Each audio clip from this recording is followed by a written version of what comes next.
Inviting me here. I've never been to Alberta. I've been to Canada certainly before, but never this far west. And I have to let you know, your weather is the same weather we have had in Pennsylvania. It's terrible. We have had it. Everybody has had it. So I know getting ready to come here tonight, I was looking out the window seeing the snow. I was like, yep. But they say it's getting better, so thank God. We're going to talk tonight about a very, very serious concern that just seems to replicate, and this cycle just seems to continue. And it's why deaf children tend to read at the 3rd, 4th grade level, why they tend to kind of max out there.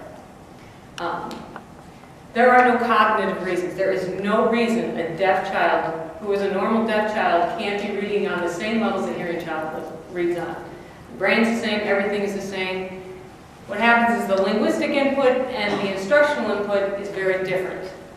And through the research I've done and being a teacher and working with teachers, I realized that the things that I can control are the things in school. I can't control what the parents decide to do. I can't control things outside of school, but I can work on making the school a better place for deaf children. I came to this field as a hearing person, having no deaf parents or deaf experience or anything, just except a love for language and culture. Went to a master's program that very much supported signed English, using your voice at the same time. Same as most programs across the country in the United States. I'm not sure about the programs in Canada, but that is still pretty much the status quo. And as we're going to go through tonight, it's one of the things that has really limited deaf children's ability to read at better levels. And we're going to see why that is. So, I know you all have seen the statistic if you were in deaf ed or deaf or know anything about deafness. Very famous, year after year. Most deaf kids, the average deaf kid graduates as a senior with a 3rd, 4th reading grade level. Like a 10-year-old, a 9 or 10-year-old. You don't get good jobs with a 9 or 10-year-old literacy skills. And this is despite interventions of trying to make English more visible on the hands. That was the idea with sign English. If you just sign everything you say, well then it'll be just like a hearing kid hearing the words coming in. It does not work that way. And we're going to talk tonight about why that just fails miserably. Because it sounds really good, but it doesn't work. And the biggest proof I have is we keep getting this. If it worked, and 90% of the schools in the United States use that, this would not be the case. This statistic would have changed by now. It has not. So we're going to go through why that is. Some encouraging news, though, and certainly there are deaf children that read above grade level. And there are deaf children who read way below 3rd or 4th grade level, too. So but the average is always within that 3rd, 4th grade. We had when I was at Boston University, we got awarded a Title I grant for 5 years, which was a multi-million-dollar grant, to work with the Scranton State School for the Deaf. It's a very old school in Pennsylvania. Pennsylvania is a huge state in the United States that has 3 very old deaf schools in it. One in Pittsburgh, one in Philadelphia, and one in Scranton. And old, back to the Civil War time old. They had started as an oral program like most schools. I'm sorry, they did not. It was founded by a deaf man. So it started off with sign language. And then it changed, of course, to oral only. And then it became SimCom. Until we got this grant in place and it changed over to a dual language format, which means our intent is that children develop American Sign Language very strongly, and also English, if they are able to process it auditorily, the spoken English classes, and if they're not, through print. So both language very strong, and that's the focus of our program. Took us 5 years to change attitudes, ways of teaching, a lot of long-held traditions and ideas that people had to reorient people, to start looking from a deaf child's point of view rather than from a hearing person's point of view and adding signs or doing it our way. We got in a lot more deaf teachers. We got in a program called the ASL Models Program, which is we hired deaf adults who are native signers, and we paired them with teachers whose sign skills were not fluent, so that the teacher was freed up to teach the material and not limited because she could linguistically not get it out. So say it was a science class and she wanted to talk about her geography, plate tectonics or something, but she could speak the concept, but she could not get out in American Sign Language. The ASL model would be able to do that so that it didn't keep the curriculum down, it really opened it up for everybody. And that has been a huge blessing at that school. And our results so far, we're working on a paper right now, is over 80% of our students in that 5-year period, we've doubled the national reading level. Most deaf kids improve by 0.3 months in their reading every year on the average. We got 0.6.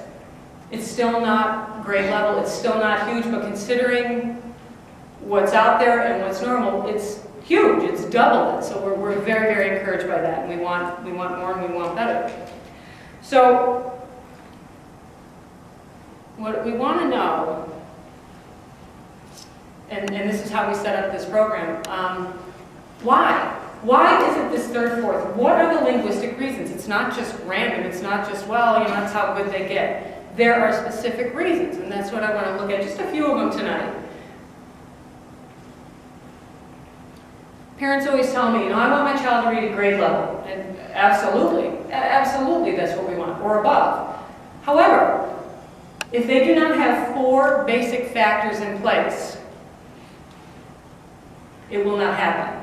Number 1, you have to have a language base. You cannot read at grade level if you start at age 5 years old and go to school, you know, knowing 3 English words and 7 signs. There's no way to get at grade level. You're already behind the 8 ball by 5 years there. So, you know, and I have to be very careful with parents because it's not blaming the parents. I know what the medical people tell them. I know the different advice they get from lots of people. I know trying to do the right thing for their child is a very difficult process.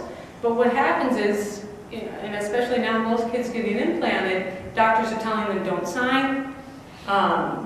We're now seeing children, I just tested a child who was 7 years old with minimal language skills in any language because the doctor kept saying don't sign, just keep talking, keep talking, keep talking. She's 7 years old, minimal language skills, and now they're going to let her sign. So I mean, kind of ridiculous things of trying to get to a grade level reading with no language base, it can't be done. It doesn't mean you give up. You know, I get the child at 5, put them with an ASL model and just get that language in there, number one. But we see this again and again and again. The emphasis on trying to teach English and reading and writing before they have any language base to draw on. So they have to have that, and most of our kids don't. The second thing is, the school absolutely cannot do it on its own. There's no way to get a child to grade level reading and expect the school to do it. Number 1, just because the amount of time the child's in school, there's just not enough hours in the day. And whether the child is hearing or deaf or whatever, you know what parents have to do. Just in explaining, just in expanding on the language, just, you know, tons and tons of just language experience stuff. Parents have to do that all relates to getting the child to reading on grade level. The third thing is, you want a grade level reader, school has to be teaching the children the right tools for reading. If they're teaching, like I'm going to show you the way most deaf children learn to read, they're not going to get the right instruction and they're going to level off. And the final thing is that we don't put enough emphasis on, if the child is not motivated to read himself, he's not going to be a grade level reader. The sheer amount of vocabulary that a deaf child has to take in after 4th grade has got to come through reading and reading and reading and reading a ton. And this is hard because just like hearing kids, there's many hearing and deaf hearing kids that don't want to read, that are not interested. Same thing with deaf kids, even more so, because many of them learn to hate reading. It's because it's so hard to get at, it doesn't make sense. English has so many different words for things. So there becomes a real, forget it. It's just something that makes me angry and frustrated. So these are just the 4 basic factors if you want a grade level reader. And when you think of most deaf kids, 2 are missing, 1's missing. I mean, it's difficult. I show this to parents. This chart. And to teachers too, just to give a visual on, here's what we're up against if we're looking at just the school. So suppose this is a deaf child's year. The pie shape represents the full year. 75% of that time is spent outside of school. Other activities, sleeping, whatever. 25% of that time is in school. So if you took a day with 24 hours, and you took off 12 for sleeping, and you took off 6 for after school, whatever, you're left with 6 hours. In 6 hours, those kids have to learn math, science, social studies, gym, health, art, everything else they have to learn. When you do the math and you crunch it way down, what it comes down to is about 200 hours a year to teach English to a deaf child. 200 hours. I challenge anybody in this room to learn another language in 200 hours. It can't be done, and that's it. You would only, say we took Japanese, only in school. You don't get to hear it anywhere else, you don't get to see it anywhere else, it's only in school. You would only get so far. Has to be more. There has to be more outside of school. The 4 things we're going to look at tonight for changing the school, because the school is what I can control. I can't control the other parts of it. I can control what they do in the schools. So 4 reasons why kids get to this 3rd, 4th grade level and kind of plateau out. The first area is vocabulary, and these aren't in order of what's most important. These are just 4 basic areas. Issues of vocabulary development. The second thing is this way we teach deaf children to read is very faulty. I'm going to show you some real examples of it. Third, reading is not just looking at the print. There's all this background stuff behind it too that you need to bring to it. And fourthly, if you do an analysis of how text changes just in the elementary years, it's astounding how quickly it gets more difficult. We're going to look at that. So just 4 basic areas. So the first factor of why they get to this 3rd, 4th grade, most of them. And again, some do fantastic. The kids who usually with deaf parents, we have a school for the deaf in Maryland. The Maryland School for the Deaf is primarily a huge population of deaf professionals that work at Gallaudet, that work in the Washington area, whose children go there. These guys are all on grade level, as it should be. They have the language, they have the parents behind it, they're readers, and the school's doing it the right way. And this is the model that we want. This is the way it should be done. Clear communication, accessible, always understanding what's going on, not guessing. So the first thing we look at is vocabulary. I'll give you a minute to look at this chart.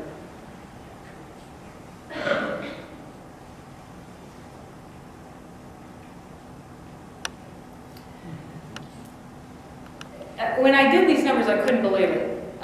This is based on research, the hearing part, on hearing research, on just how vocabulary explodes for hearing kids. It explodes. In 2nd grade, most hearing kids can read and identify 2,000 to 5,000 words. Compared to deaf kids at 2nd grade, in English, the average kid maybe can read between 300 and 500. Again, there are other kids that can read 2,000 to 5,000 English words. But the average kid who hasn't had parents who have signed, who have not had clear communication, who have not had a good language base, are way, way lower. 3rd grade, it bumps up another 3,000. As it goes on. So by 6th grade, the average 6th grade hearing kid can read about 20,000 words. The textbook makers are making textbooks for kids that can read 20,000 words. They're not making textbooks for deaf kids who can read at 6th grade under 2,000 words. So right away, you see, at 6th grade, most deaf kids can read about 2,000 words. This does not mean, however, that they don't know the concepts. In ASL, the numbers could be the same if they've had good input. So meaning, by sixth grade, they've had 20,000 of the ASL concepts. They just have not learned the English word for it yet. It doesn't mean, they don't know what this means. They do. Satisfied. I know what that means. I don't know SAT, what it is in English. I can't identify it there. That's all that is. But it's getting them to transfer over everything they know to the English print. And that's the challenge. Another graphic how hard it is. This was research done on hearing children, looking at good readers and poor readers of hearing children. And wanting to know, one factor, looking at just a vocabulary, what was the difference between good readers and poor readers? And they found out, this particular researcher found out that just sheer amounts of how much they read, how many words they read by 4th grade was an indicator. So just being in print constantly. She calculated that by 4th grade, fourth grade, good readers had read almost 180,000 words. So they were reading constantly. And I don't know how you guys do it in Canada, but I remember growing up in school, in reading class you had groups. And you know who the kids who were really good readers, you know who the kids who were kind of middle readers, and you knew the kids that were like coloring pictures and not reading. You just knew. And always the good readers were reading lots of books and lots of novels and everything. The middle readers were working more on things, and the poor readers, the ones who needed to read the most, weren't reading, were doing other things. So she found that poor hearing readers, by 4th grade, read about half of what the good hearing readers had read. Just time in print, reading. If you look at deaf kids, how much time they spend in print by 4th grade, to look at this chart, they're not even reading, they haven't even had access to enough as a poor hearing reader would have. Just sheer amounts of how much they're in reading, how much time they're made to read, how much time they're made to interact with print. So that's a huge one. One of the things we changed at the Scranton State School of the Deaf is the way teachers teach vocabulary. For hearing kids, a typical Monday's lesson is a spelling lesson. You have 10 spelling words and you learn it, and then on Friday you have a test. Well, we thought, for deaf kids we'll do the same things. On Monday we'll have 10 words and on Friday we'll have a test. As if it's the same thing. It's not the same thing. Hearing kids have 10 words they already know. They're just learning the spelling patterns. So if the 10 words for the hearing kid is cries, fries, lies, I can't think of words are wrong with it. They're just learning the spelling patterns. They already know the words. They're not new words to them. As opposed to deaf kids, who every Monday will get 10 brand new words they've never seen before and have to incorporate them. And what happens is, usually teachers will pick themes. I did this. I had no other way of doing it. This made sense. So if it's Halloween time, and it's Monday, they'll teach pumpkin, ghost, trick or treat, candy. But, all the words that go with Halloween. On Friday, they take the test. They usually get 100 or a really good score. But what happens 2 weeks later? They're reading, they come to the word G-H-O-S-T. Never seen it. Never seen it. And the teacher will get mad. The teacher does not understand that, yes, you did a good job teaching it. They probably did enough. The problem is the child has not seen that word enough in context to get it to move from short-term memory to long-term memory where it just stays. I was taught to do this. I did this for years. I didn't know any other way to do it. It made sense. You teach it really good, but you get so frustrated because then they don't remember when it comes up in print. It's like, as opposed to the hearing kid who can go, ghost, oh, ghost, and get it fast. So what we have suggested that teachers do, instead of using these theme-based, there's a high-frequency list of words. Edward Fry has one, Dale Chawl has one, of 3,000 words. And all they are is a list of the most frequent words in print. So the idea is that if you really drill these into the kids and make them work with it, and make them read a ton, these words are naturally going to come up a lot, and they're going to keep seeing them and seeing them and seeing them, so that it has a better chance to move to long-term memory. And it's exactly what happens if you have a really strong reading program and they're reading a lot. And we had huge success with that. And it's free on the internet. If you Google in Edward Fry or Dale Chawl, you can get the 3,000 word list. The second factor, which is the most heinous, I believe, of all, and not because teachers are evil, this is the way I learned to teach, it's because we're not linguists, and we don't have the language background to know why this is going to fail. We teach children, deaf children, how to read using a method that makes sure they will not succeed. We're going to talk about that. And not because teachers are evil, it's because that's how they were trained to do this. This is how I was trained. This is how I started doing it my very first year. I was trained that see a word, attach a sign to the word. See the word, attach a sign, see the word, say. Same as the English. Okay, I had no linguistic background, made sense to me. If hearing kids hear it, deaf kids see it. Parallel process. Totally is not when you look at it. We're going to look at why. We want deaf kids to be fluent. We want them to look at the print and go, oh, okay, it means this. Fluency in reading is like riding a bike. You don't just hop on a bike and pedal away when you're little. You get on, you have to do all these things that are integrated. You have to learn how to steer. You have to learn how to balance. You have to learn how to monitor your speed. You have to learn how to keep your head up so you're not looking down and bashing into stuff. You have all these things that have to be integrated so that you can get on them right away. That's what the reading process is like.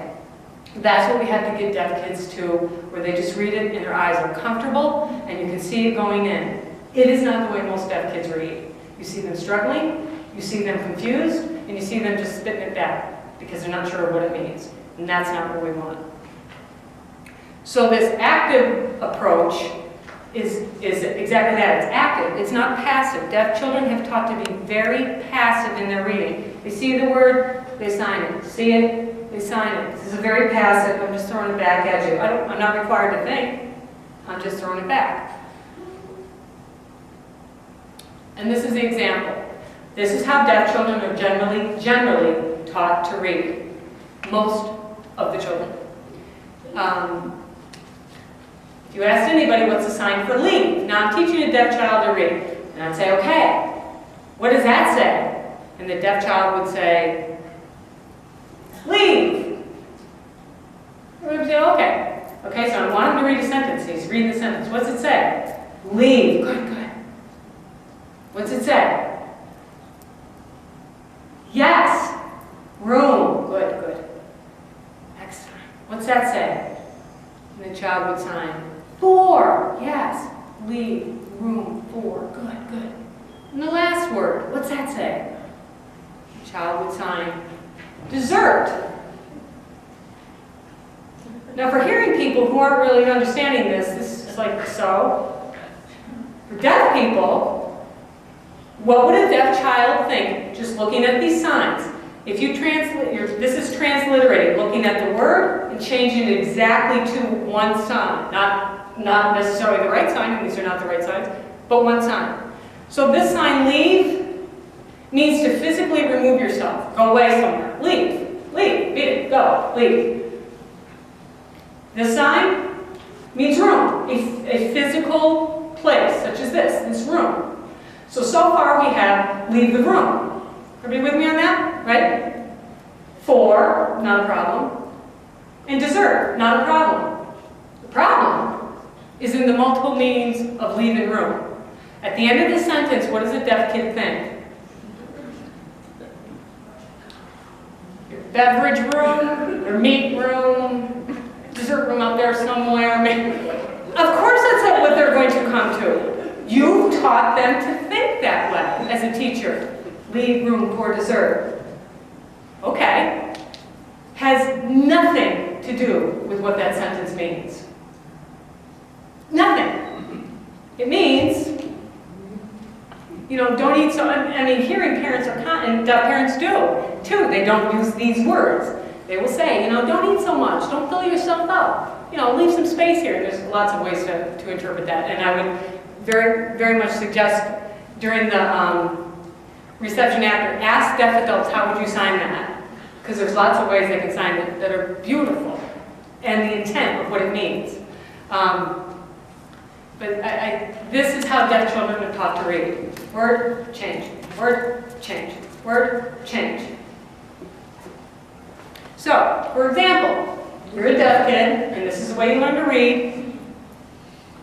What would this sentence mean? Sign for, if you ask take, they'd probably sign take. As in, do take, grab something, your watch time. Right? They would think, take your watch. Okay. And it means, take your time, slow down, don't hurry, relax. You would never get to that meaning, signing take your time. You have told them in certain terms that it means, no, take your watch. This one I love. What do we say the sign for leave was? Most deaf kids will think this. In this sentence, what does leave mean? The exact opposite of take it away. Keep. Stay. Don't take away. Don't leave. It means the opposite of this. So, you have horror stories of deaf kids doing, I can see a deaf kid going, teacher saying, read this sentence. Leave your boots by the door. Leave boots by door. Okay. And taking them and putting them somewhere else, and the teacher getting upset and being like, why didn't you do what I told you to do? You told me to leave them. It's crazy. Make up your mind. If you sign it the way they teach kids to sign it, they sign make, as in to make something, like instruct. Make up your mind. It means, think yourself, decide. You can't get to it that way. Are these seats taken? Most deaf children will think that means, you pick them up and you put them away. And simply meaning, are these available? If I sit here. But you can see, and these are kindergarten, first grade sentences. These are not high level, sophisticated things. But when you are very little, and this is the way you learn to read, you can do it for kindergarten, first grade, because a lot of the words will be kind of the same. After that, it goes crazy. So this is one of the worst things that we do to deaf kids as far as teaching them to read. This video clip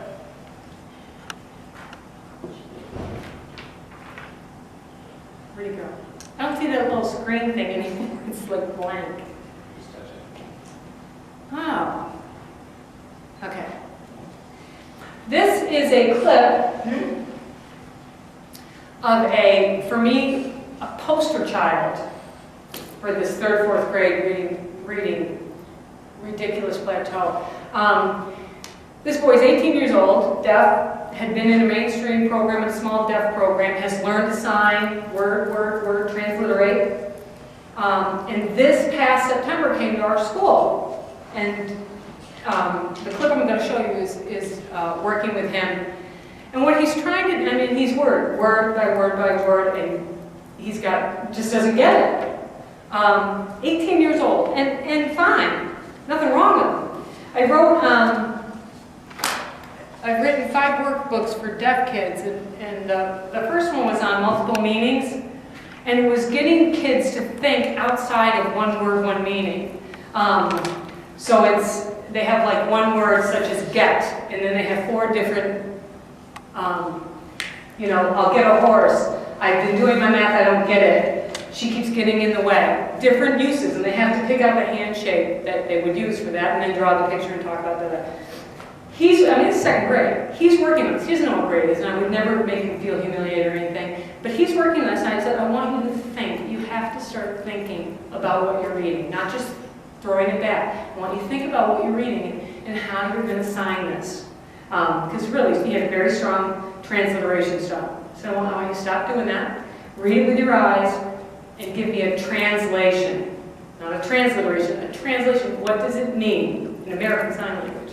So this is what the clip of him working on this book.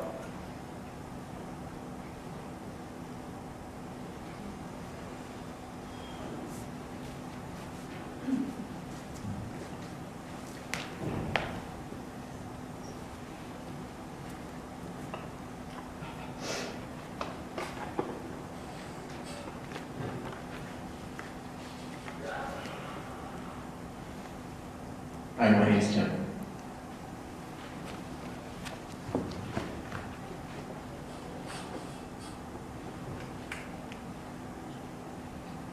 Doesn't call me on the phone. No, I hope the teacher doesn't call me when I don't know the answer. And you can see how uncomfortable it is. And then we talk about it, and I try to say, what do you think it means? Oh man, I hope that teacher doesn't call me by my name, Tim. I hope not. I don't know what the answer is in this. I don't know. I don't know. Still not sure.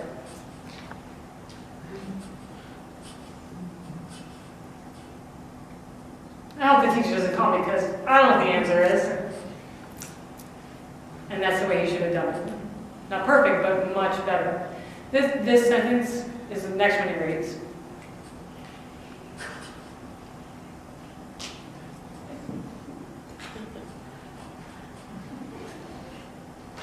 The water's leaking. There's leaking water.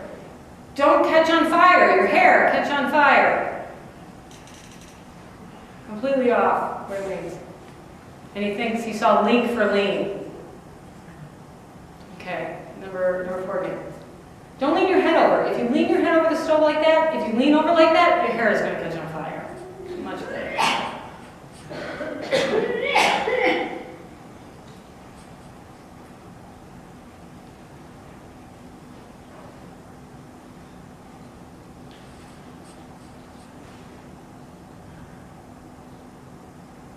Okay, number 2. Noel's baseball team lost, but the score was 4-7. He's exactly transliterating that. And has no, wait a minute, no, stop.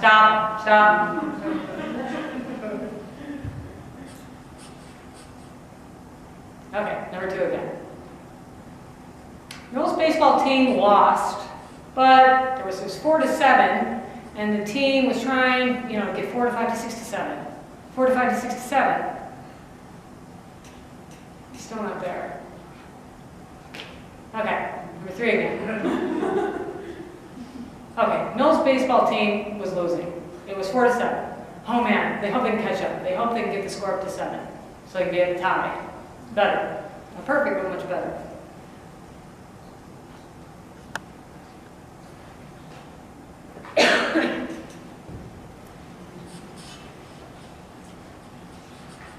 Number 2. Oh, I am working on this boring math and just for hours and hours and hours, but I'm not finished with it yet.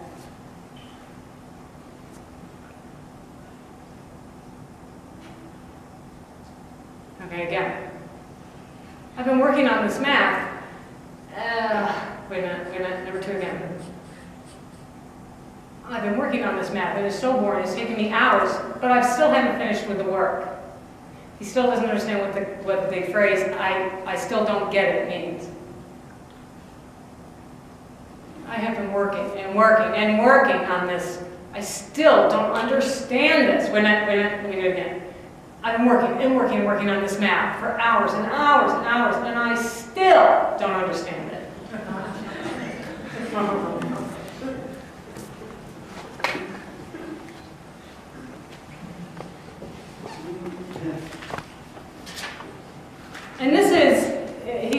remediation thing, a one-on-one, getting him to get off of this print. This has taken all year to get him to think off of print and think at the deep structure, what does it mean? Now, what does it say? What does it mean? He's had 12 years of thinking of words as single entities, and this is so hard. And I told him, I said, you gotta relax. I know it's frustrating, I get it. You haven't been taught to think, and now you are. And he has done so much better now. That was kind of in the early part of the year. He's done so much better. He's not, hasn't made huge, great level leaps, but he now can look at something and go, oh, here's what I think it means, instead of that glazed over, I don't know, 18. This clip is a clip of a little boy. I test all the kids at the Scranton State School for the Deaf annually with a running record, and it's a reading comprehension test. And with hearing kids, you would test each word and listen to what they say and mark it off if they got it right or wrong. I don't want the deaf kids reading word by word. I want them to read it with their eyes and translate it and tell me what it means in American Sign Language. We have a different way of coding it. This kid now, this is the beginning of our grant work. He's 5 years old, and he's been taught to read this. Now, he's just at the beginning. Just at the beginning.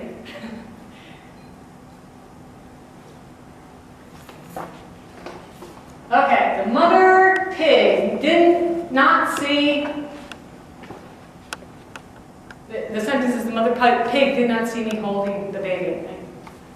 Mother, this is first grade reading. The mother not happy. She would not be happy seeing me holding the pig. Okay, I'm telling him to read it again. He's just transliterating words. I don't know. I don't get it. I don't know what this means. I don't like this. I like that one. Come on. Come on. You can do this, right? Remember, if you sign it like this, now work toward the mother pig did not see me. Holding. Okay, all right, let's go to the next sentence. She would not be happy to see me hold it. She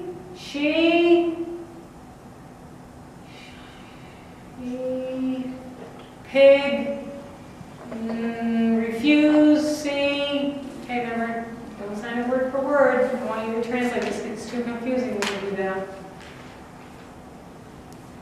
I have no idea what I said. Okay, remember this passage and that passage? Well, this one's really long. That one was nice and short. I don't like that one. This is ridiculous. Look at the length of this thing. Are you kidding me? Not the exact translation. One reason I'm not an interpreter. Are you insane? This is too long. I don't want to do this. Okay, come on. I know, but I don't know it all.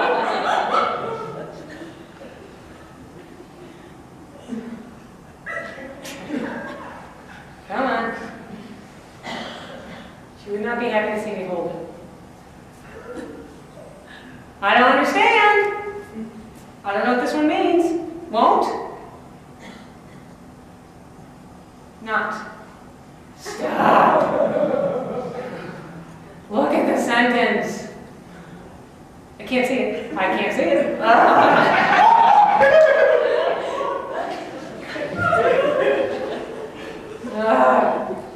Okay.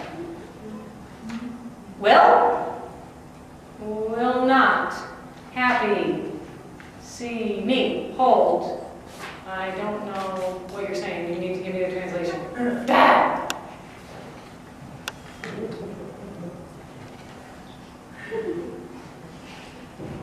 What's this mean? What does it mean? I don't know. I don't know.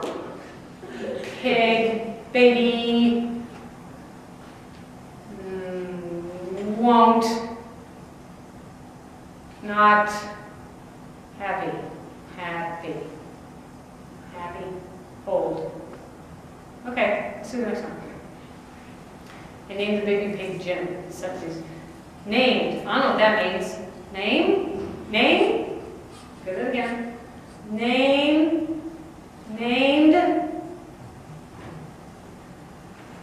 Jim. I don't know what that means. J-I-M. I don't know what that is. I don't know. Full sentence, what do you think? The baby pig is named J-I-M. Okay. 1 year later, after he's had instruction the right way, now he has learned how to do this the right way. This is his test 1 year later. Same shirt, which is okay. Kathy always wanted to go on a plane ride. Okay, so not supposed to hit kids. I can't slow this down enough to show you what he did in American Sign Language in the transfer, but it was unbelievable what he did linguistically. For can't wait to get started. He did this. He's jumped 2 grade levels. He's a very bright kid, too. Okay. Okay, again. One day her father told her that she could go for a ride, she could visit her grandmother and grandpa in an airplane. That's a long sentence, to look at it that quickly and give it out.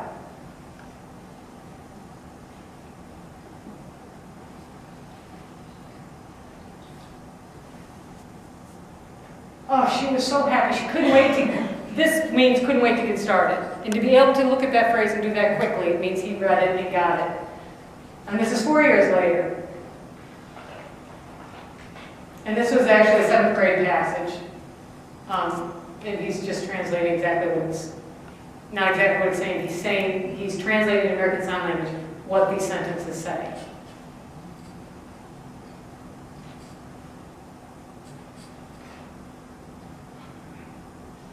The family snake is the name of the group of snakes is a pit viper. And I said, what do you think that means? He said, I'm not really sure. Pit viper, what do you think? You know, the shape of that head is like that. Yeah, good. You know, like a rattlesnake. Similar to the pit viper. And he's reading, and we don't have time to linguistically go through what he's doing here. But you can see in his body language, you can see in his 7th grade, and he was, I think, younger than 7th, I know he's younger than 7th grade. But he's not stuck. He's not stuck trying to figure out like he did at the very beginning.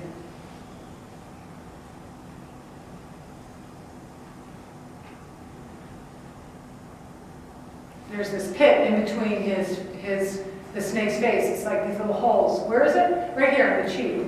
Okay. Inside the pit, there's a membrane that's sensitive to heat. Inside that pit, there's a sensitive. What's that? Inside the pit. What is that? What does that mean? Like if they see something, there's this heat kind of activation. Okay, what's this mean? Membrane. What's that? I don't know. I'm not sure. What do you think it means? Something about the snake, something within that pit? Yeah, absolutely.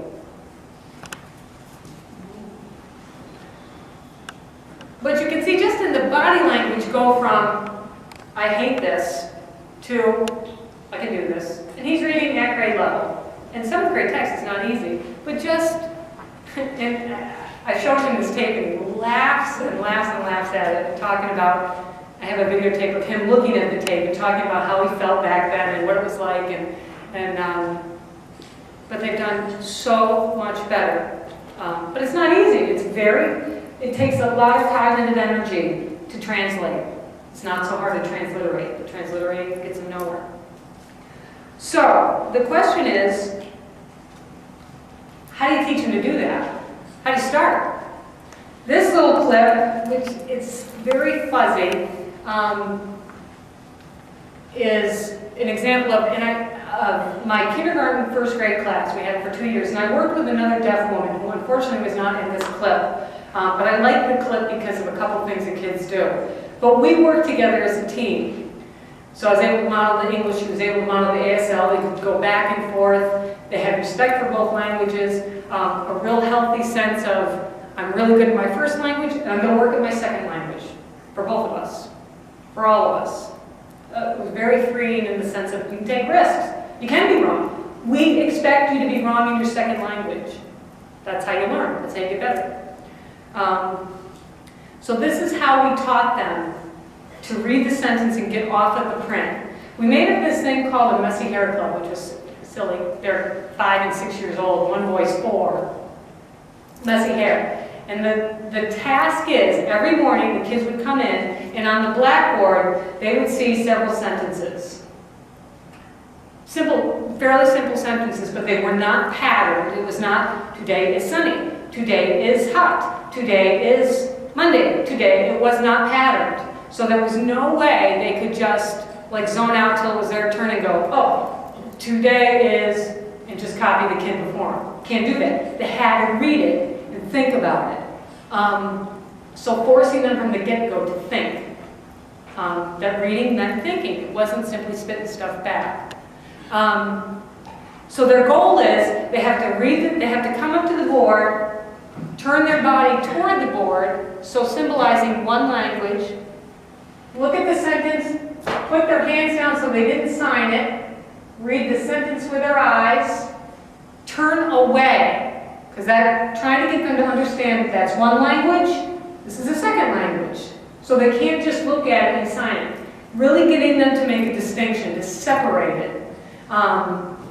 And then they'd have to give an ASL translation. If they did it right, and they always did it right, we'd mess up their hair and they put their name on it. It's stupid, but it worked. Yeah, they're fine. So this is what you're seeing them do. Okay. The sentence that, the first one, don't worry about. The second sentence says, who is absent? And I forgot the question mark. And she's already read it and answering what the question is. Kyle! Okay, who wants to join the club? Who wants to join this club? All right. These guys are 5 and 6, and one little boy at the end is 4. Okay, what's this sentence say? So quickly she signs, translates it to ASL, who's absent. Run, good. Okay, wait a minute. Do it again because I sort of missed it. Who's absent? Go, good. Okay, good job. Yeah, okay.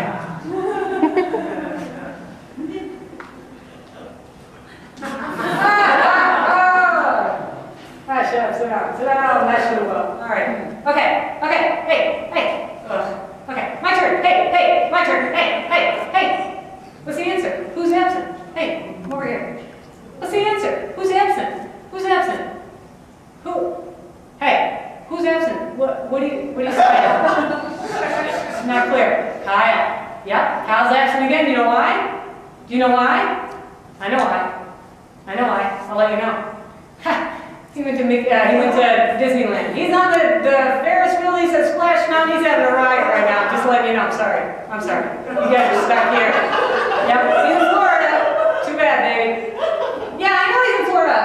So she's jumped down there and let it sit. Never mind. Okay. All right. Who's next? Me. It's me. No, it's me. Okay. Her sentence is, today is not Monday, and in parentheses it says, thank God. A little tired that week. Okay. She came from a very strong sign English program, and her mother moved her for her preschools. What does that say? Thank God. Usually I don't tell them that one didn't count. Thank God. Oh, thank God. Okay. Today. Okay, let's watch her. Okay. Today is not, thank God. Today is, what? I know this. This is what I know. What? He's signing is. Don't sign this. He's saying, that little boy with the cap saying, you don't sign this. No. What's this? Monday. Okay. Look at it again.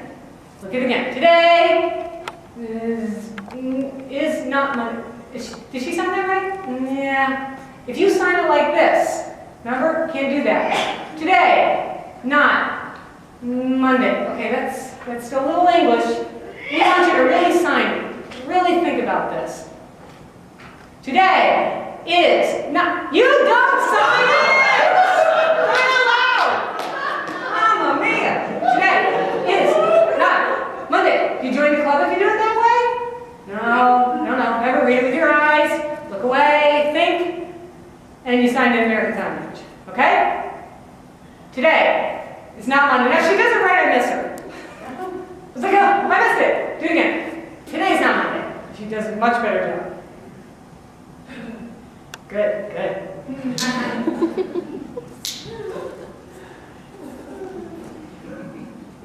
That girl is a Gallaudet and graduated top of her class. Profoundly deaf. Here in Paris, fantastic. This kid, 4 years old, deaf parents. Had an unbelievable language already. His sentence says, "It is sunny." I'm not sunny. You're not sunny?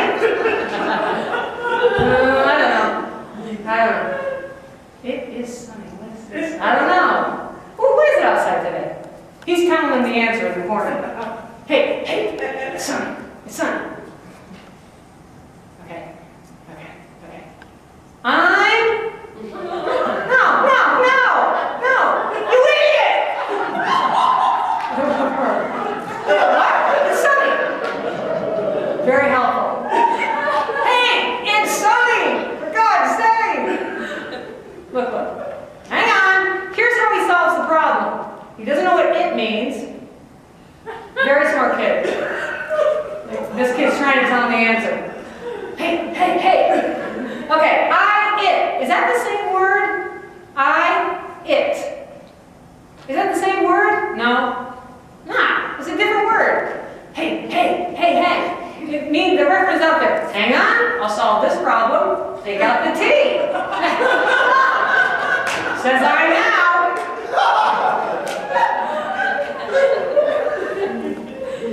And then I write a comparison sentence form. It is not raining. He fake throws down his hat so he can tell me the answer for the 50th time.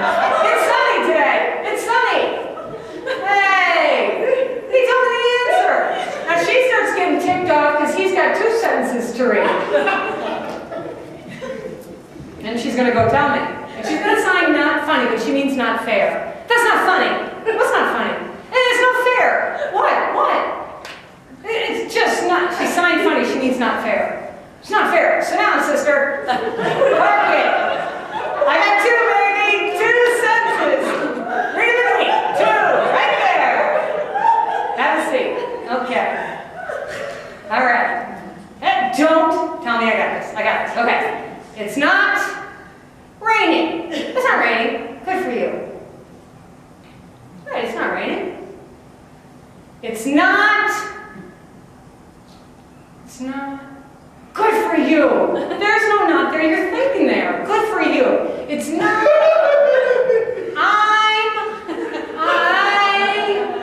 It's sunny. It's sunny today. It's sunny. I'm done. Yeah. And then I just have to beat a dead horse. He's done. Hey, there's no rain to speak about there. No, there's no rain at all. It's not raining. No, forget it. It's sunny. Yeah, you're right. I just keep talking to myself. It's all done. You're right. It's sunny. Yep, it's sunny. Good for you. That's a hard, tough thing. Good for you. Yeah, he just wants to get his head up. He could care less at this point. Yep. Okay. Thanks. Yep. Okay. I see.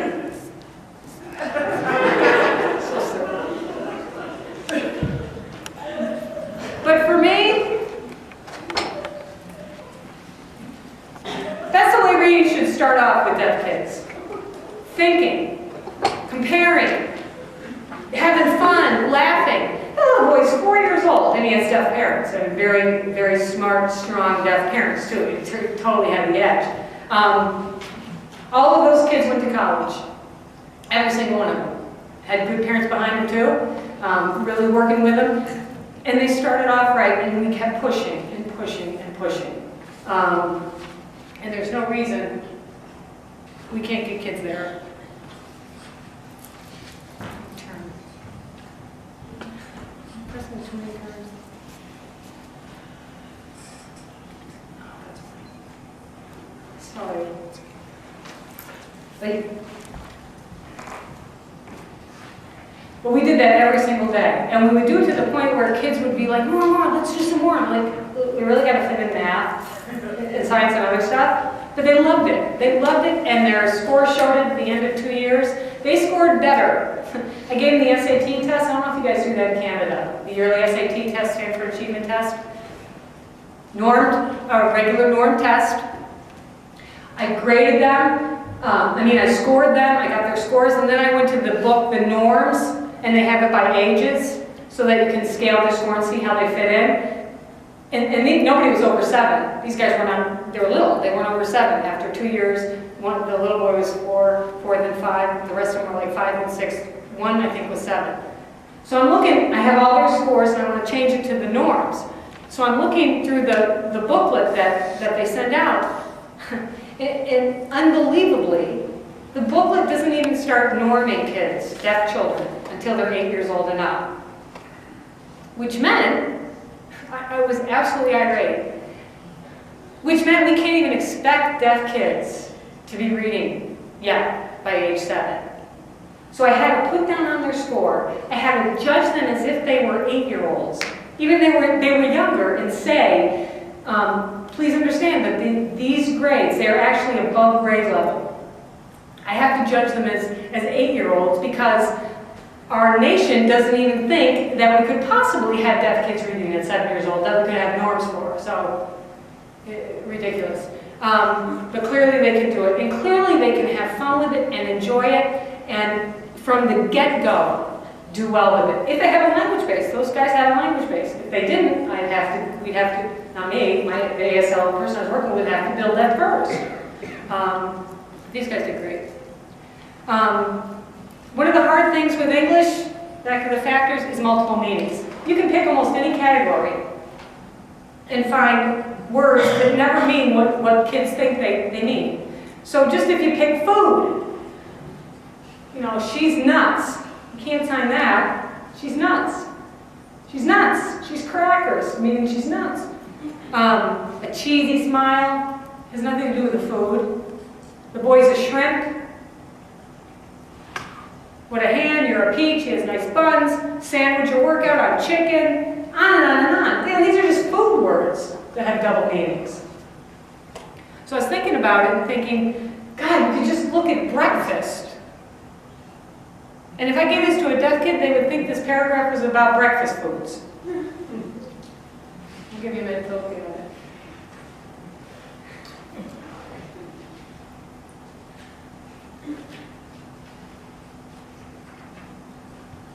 I actually had fun doing that. Made my husband sit there. I'm like, what else? What else for breakfast? Waffle, pancake. I'm like, oh my God, there's just so many English words. Yep, tabarma. There's so many. And this just goes on and on and on. So one way we combat that is to get deaf kids early on thinking that don't think one word has one meaning. If you're reading a sentence and the word that you think is you see the word and you think it means something, but it doesn't fit in that sentence, it must be one of those words that has another meaning. So that's the first strategy, is to step back and go, okay, what does it mean? What's the sentence talking about? Another book that's being published right now is Beginning Multiple Meanings for Deaf Kids, for little deaf kids, so I would have used it with this group. What they do is they have one key word, so on this page the word's fly, F-L-Y, and they have 2 sentences. The kid has to read it, translate it, act it out, give experiences that he's had with it, talk about it, da-da-da. Then they cut out the handshake, that the word F-L-Y in that sentence, how you would sign it. So in that first sentence, she will fly in a plane, you would use this fly. So they cut out this handshake, put that in the box, so they can see F-L-Y in that sentence, they'd use this one. Just a visual so they can see how it can change. In the second sentence, oh yuck, there's a fly in my soup. You would never sign fly in my soup. It's a fly, or other flies, there's different ways to sign it. And however the way the kid picks is fine with me, I don't care as long as I don't do this. They can do this, whatever they pick. But you can see where the 2 handshakes are different, and they can see it and say, okay, sometimes words are going to show up different. And this last clip is of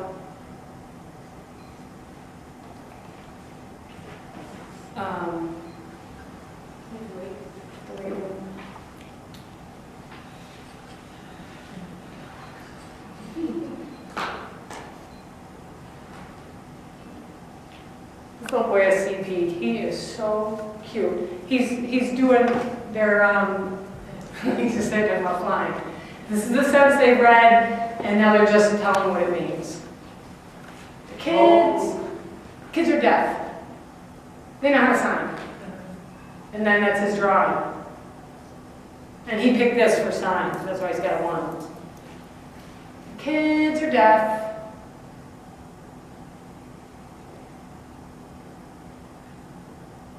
Nah, they know how to sign. This guy has some autistic stuff, and he has done so much better. Ugh, yeah. Ugh, oh my God. There's a fly in my soup. It's in my mouth. The bug. There's a fly. It's in my mouth. So did not say that. It's in my mouth. And Jackie's his teacher. She's in all of his things. She ate the fly. Ugh, it's in my soup. And there's a bug in there. Oh, disgusting. That's her picture.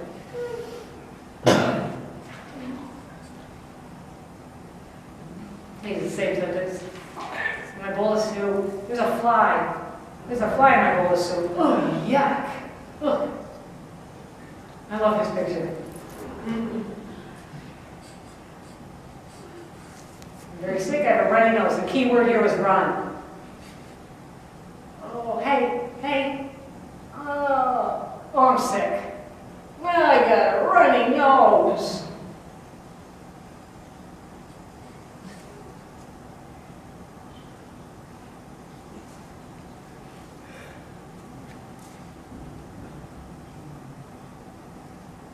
I'm sick.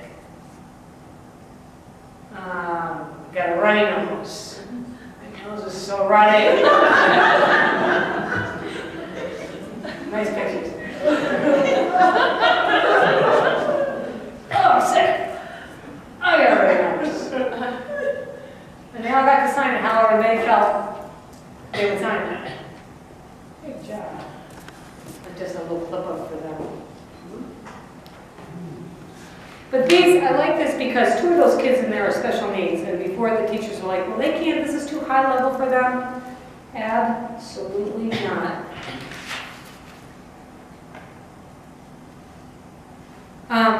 This other book that I showed you with a boy doing, this is a little bit higher level, and what the kid has to do is the same thing. Instead of having 2, they'd have 4. 1 word, 4 different uses. Just to really give him an idea that English there isn't just 1 word for each meaning. So this kid is now at RIT, Rochester Institute of Technology, as a graphic designer. He's such a good drawer, profoundly deaf. He would come up with pictures. I was like, oh my God, you're so cute. So this was his. So the first one, turn on a light, it's dark in here. Oh, I guess you would have to see it to make it see. Oh, okay. Sorry about that. Okay. Turn on the light. Sign for a light. And the first one's okay. Did he illustrate that sentence appropriately? Yeah. The second one, the kitten is light, but the puppy is heavy. Isn't that good? I mean, these are his ideas. I didn't tell him ever what to draw or talk. This was him. How would you do this? Perfect. This is for keep. I found a dog. I want to keep it. This is funny because where the school that I was in Massachusetts was down near the Cape. And, there's a lot of Portuguese people down there. And a lot of the other older grandmothers have like a bun on the top of their head. That's what he told me it was. We're the grandmothers. I keep the dog? No way. But his pictures are so right on. I love the second one. I have too much homework, I can't keep up. And look at his illustration, how he illustrates that he can't keep up. You know, I can't think he did that instead of that, but there's different ways of doing it. But you got the pile of homework that's not finished, and the one that's finished. He was so good. And this was, like 2nd grade they were doing it. This was the beginning book of the same, oh no, I'm sorry, this is for figurative language, this is different. This is not only multiple meanings, I want the kids also to know idioms. And for deaf kids, little deaf kids, they commonly start off with, we think, it's raining cats and dogs. An idiom is anything that doesn't mean exactly what it says. So for little kids, for me, phrasal verbs are their first idioms. The sign, if you said, Mom said get up. You're not getting anything, and it's not from up. It means get up. Mom said get up, get dressed, turn around, turn over, tons and tons of them. So that's a book that's coming out now. Get along. You would never sign get along or whatever. So they have to read it, draw the picture for it, and then write their own sentence for it. Then the book that's a little bit harder than that, they get this little paragraph. In context, they have to read it. And then, because they're a little bit older, I force them to do two things. They have to read it and talk about what do you think it means, what do you think that the bold print means. And then I tell them, okay, I want you to draw, if that was literally true, if those words meant exactly what they meant, draw it. And the reason I want them to do that is so they see how absurd that would be. So they start developing more of a gut, that's ridiculous. It can't mean that. It must be one of those idioms or whatever. It must be one of those figurative languages. Then they have to draw what it really means. So the first one, out like a light. This kid is so good. It's kind of hard to see, but this first picture is a light bulb in a bed, like someone pulling the plug. I know it's hard.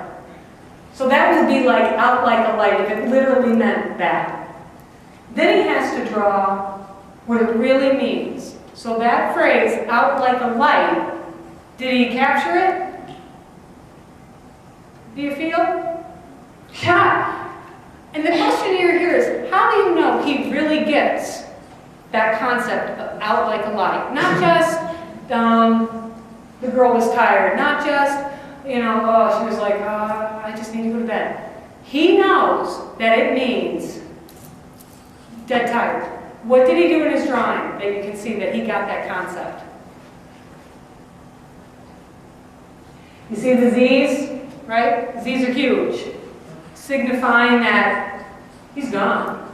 My favorite part of this, though, is he drew the guy upside down on the bed, like not lying on his back, lying on his front, to signify like the guy was so tired, he just flopped into bed.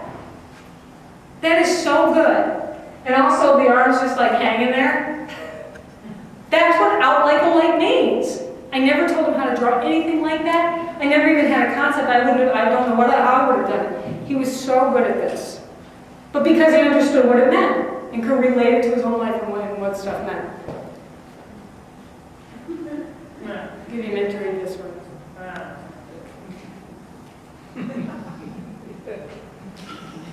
So here's this girl late for work. She didn't get a chance to eat anything. She feels lightheaded. If lightheaded really meant a light head, that's a light head. When I was writing this book, I don't know how I would have illustrated it. That's why I was anxious to see what the kids were going to do to see if I was going to keep it as target phrases or not. Isn't that good? I was like, oh my God, that's perfect. Because it said, oh. He was so good. Okay. The third factor, and reason why they get to this level, is because reading is much more than just reading the print. All the stuff behind it that you bring to print is crucial. Background knowledge, the way you develop your schema, the way you interconnect things, the way you're able to inference, the way you know about cultural things. And that's what he says. All right, this is not funny unless you know the English phrasing and you know the story behind the cartoon. And not many people are laughing, so I'm going to guess. This is a story about the Trojan horse. back in Greek times. Remember, inside the horse are the soldiers from the other town. They're inside, they pretend the other guys come and bring like a big gift. They're going to give it. But inside are soldiers that are waiting for nightfall to come out of that horse and come out and kill everybody there. The Trojan horse story, that's the behind part of it. The part that to me is very funny is what happens on the inside. And if you have not heard this in English, it really doesn't make sense when you look at it in print. You almost have to say these cartoons out loud. First of all, who's talking? Inside the horse. And how do you know? Because you got your marks coming from the horse, like there's talking. And deaf kids don't know that right off. You know, not necessarily know that that means there's someone talking in there, to directly say. Here's the part that's the hard part. This is italicized. So obviously there's two people in there. And he says, one guy is saying, inside there, I don't care, Cornelius, you're just going to have to wait until nightfall. What does he have to wait for? He's got to go to the bathroom. How many times do hearing parents say to hearing kids, you know, you're driving the car, no, wait, you're going to hold it, no, you're going to wait. You never say that to deaf kids. You know, wait, I mean, we say wait, but have to wait is such a hearing way of saying this. So it really wouldn't be funny if you didn't know that. But it really is. Again, with the background knowledge, if you don't understand this, this is not funny.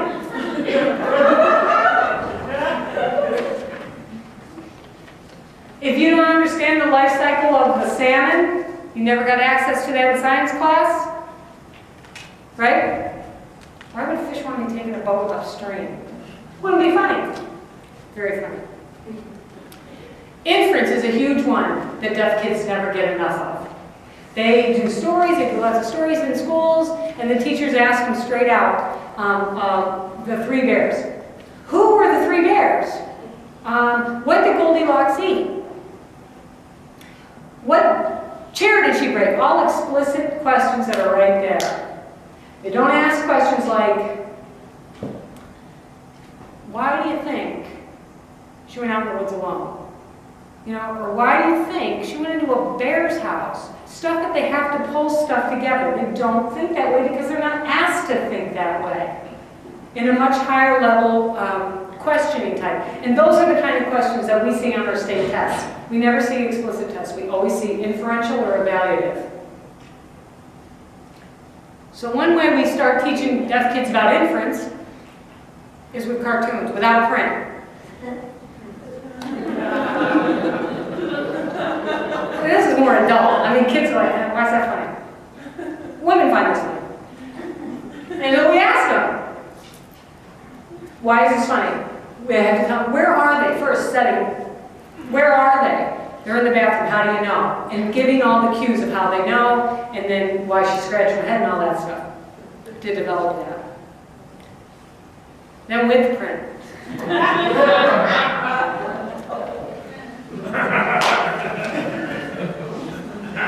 This one is not as easy as you think, though, because the phrasing in it is a hearing way of asking something mischievous, like, hey, you thinking what I'm thinking? It's not a, are you thinking what I am thinking? It's not a nice thing. It's like, you want to do something bad? It's a negative thing. And then you have to pull together, what are they thinking? And what does the snow have to do with it? And what does the kid with his mouth have to do with it? And what does the fact that bird poop is white and snow is white has to do with it? All that stuff pulling it out. But that's inferential, and that's stuff deaf kids never get enough of and need more and more and more of.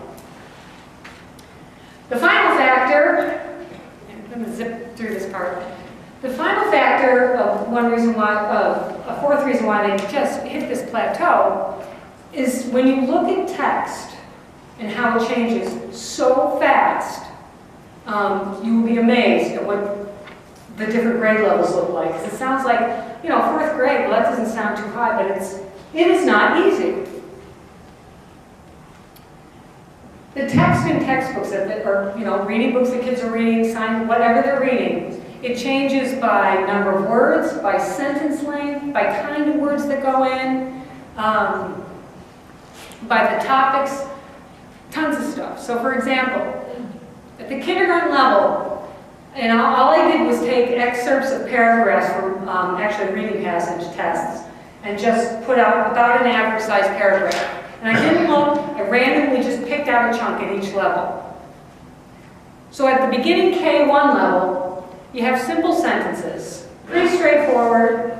The kid who's transliterating would do okay with this because it is pretty straightforward. After that, he's dead low. There's 4 sentences in this paragraph. There's 27 words, which when you divide it, gives you a mean length of the sentence average of about 6 to 7 words. So at the kindergarten level, there's about 6 to 7 words per sentence, average. And this pans out pretty much. And this is second grade. And the first sentence has a relative clause in it. I mean, immediately, the game gets ratcheted up, right? Ben is a friendly dog. Who doesn't want to get in trouble? For deaf kids, like, what's a question in the middle of that sentence? In this paragraph, we have 5 sentences, 56 words. Now the sentence length has gone to double. Kindergarten was 6 words, now it's about 12 words. So it's doubled already. And if kids are trying to read by word by word by word, there's a memory rule that says there's no way you're going to get to it, even if you could remember all those.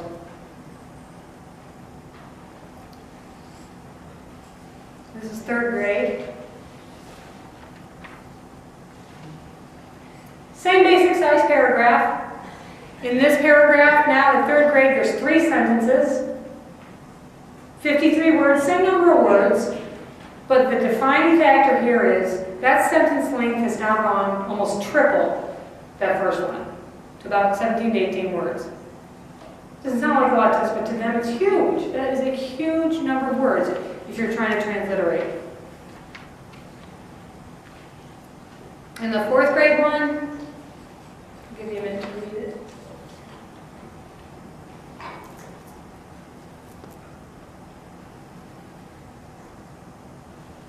Two sentences, 47 words, so the word count stays kind of the same, second, third, fourth.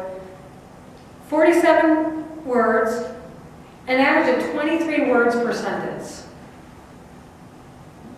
That's only 4th grade, and it just goes up from there. So that's one of the other reasons.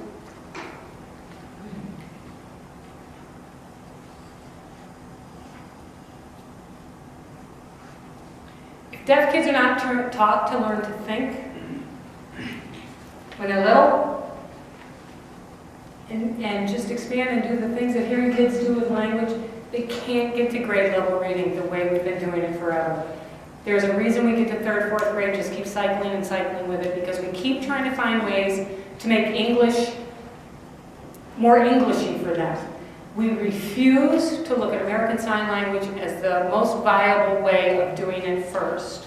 We have done this for years and years and years, and only small pockets in the United States have been willing to say, wait a minute, this is wrong. Let's do it. Take it from deaf people, go from a deaf perspective, and build it up from there. And these are the programs that we've had success with.